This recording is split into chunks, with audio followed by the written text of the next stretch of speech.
Былтыр дүниежүзілік денсаулық сақтау ұйымы Қазақстанды орталық Азиядағы вирусты гепатиттермен күресте көшбасшылардың бірі деп атады.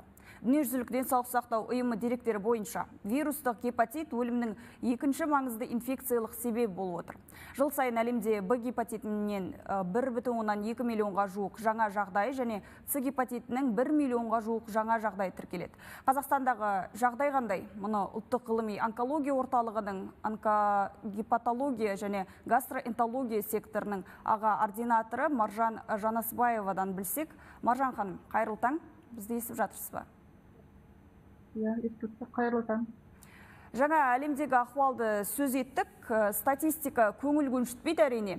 Елде де 75 мың адам індетке шалдыққанын айттық. Біздегі ахуалды қалай бағамдайсыз? Өкінішке орай бізде статистика тек қана осы анықталған жағдайлар ғана бар, гепатит Б және гепатит С бойынша. Қаншама бізде адамдар өзінде гепатит бар екенін білмейді. Олар мысалы тіркеуге алынбаған. Себебі гепатиттер ол кейбір жағдайларда белгісіз, бір себепсіз, ешқандай клиникалық көрініссіз болады. Науқастар, жаңа пациенттер, жай адамдар өзінің ауру екенін білмейді. Және де олар тіркеуге алынбайды. Кейін асқынып келіп жатқан кезде ғана біліп жатады. Сондықтан бұл статистиканы екі есе көбейтсе болады. Жаңағы біз білмейтін жағдайлар өте көп деуге болады. Жалпы гепатиттің қаупі қандай? Одан құтылудың жолы қайсысы? Гепатиттің қаупі өте жоғары. Себебі гепатиттер бұл тілсіз жау деп айтады ғой. Олар білінбей жүреді деп, науқастар әбден асқынған кезде ол бауыр циррозын алып келеді, бауырдың онкологиясын алып келеді. Бауырды трансплантациялаудың себептері болып табылады, сол цирроз, бауыр обыры. Сондықтан науқас күнделікті адамдар жаңағы жылына бір рет болсын гепатиттерге қан тапсырып тұру керек, скринингтан өтіп тұру керек. Қазір жалпы ұлттық скрининг енгізіліп жатыр. Барлық адамдарды жалпылама скрининг жасау гепатит Б-ға. Және де вакциналарды айтып жатырмыз. Вакциналар бар. Гепатит Б мен гепатит А-ға қазіргі таңда вакциналар бар. Ол жаңағы организмді, адамдарды қорғайды ол гепатиттерден. Ал бүгінгі таңда қауіпсіз вакциналар гепатитті емдеудің қандай тәсілдері бар? Гепатит С гепатиті қазіргі кезде жаңағы 2 айдан 3 айға дейін 3 айдан 6 айға дейін схема бойынша емделеді. Таблетка түрінде 95%-дан жоғары жақсы жауап береді, толықтай емделе алады гепатит С-дан. Гепатит Б-дан өкінішке орай толықтай жазып кететін дәрі жоқ, бірақ гепатит Б-ның жаңағы көбеюін тоқтататын дәрілер бар. Және де қазір айтып өткенде екпе бар. Өз-өзіңізді қорғау үшін А гепатиті, Б гепатиті, әсіресе Б гепатиті себебі өте қауіпті болып табылады. Б гепатитіне кейде Д гепатиті қосылса, бұл өте жаңағы қиын жағдай.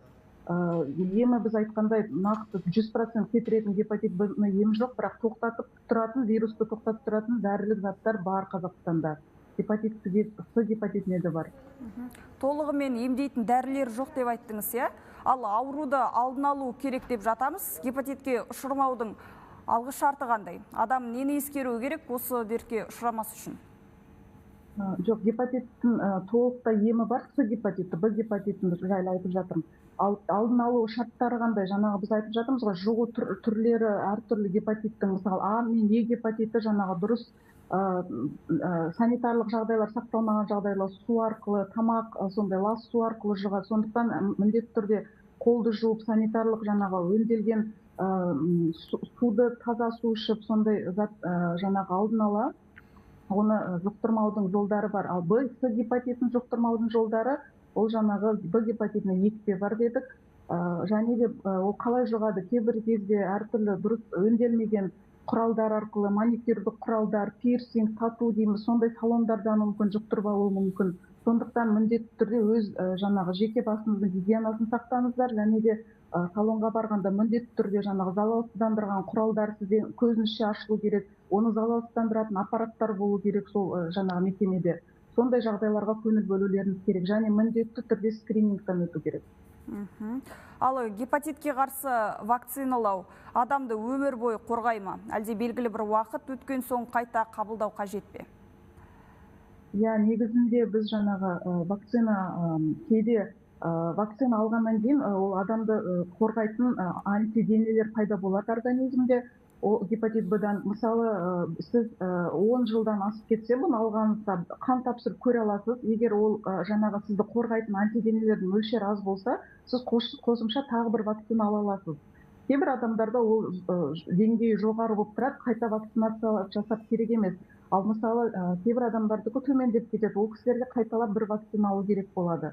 Және де бұл жаңағы өте жақсы қорғайтын, өзіңізді қорғайтын құрал болып табылады вакцина.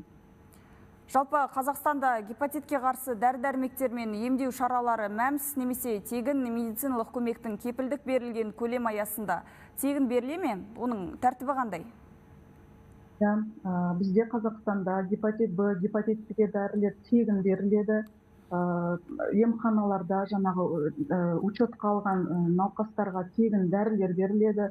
Тегін оларда обследованиялар, ем шаралар жүргізіледі, жаңағы анализдер алынады. Бауырды тексерулері тегін, мысалы бауырды УЗИға, бауырдың тығыздығын анықтайтын эластография, печени дейді, бауыр эластографиясы, олардың барлығы жаңағы тегін көмек аясында жүргізіледі. Және де айтып өтейін деген, біздің ұлттық онкологияның базамызда республикалық гепатологиялық центр ашылған болатын. Бұл центрға да біздің гастроэнтеролог дәрігерлер учаскелік дәрігердің жаңағы жіберуімен тегін кеңес ала алады, тегін жаңағы обследованиялар өте алады. Бұл жағынан Қазақстанда жағдай жақсы, гепатит Б, С-ға барлығы дәрілер тегін.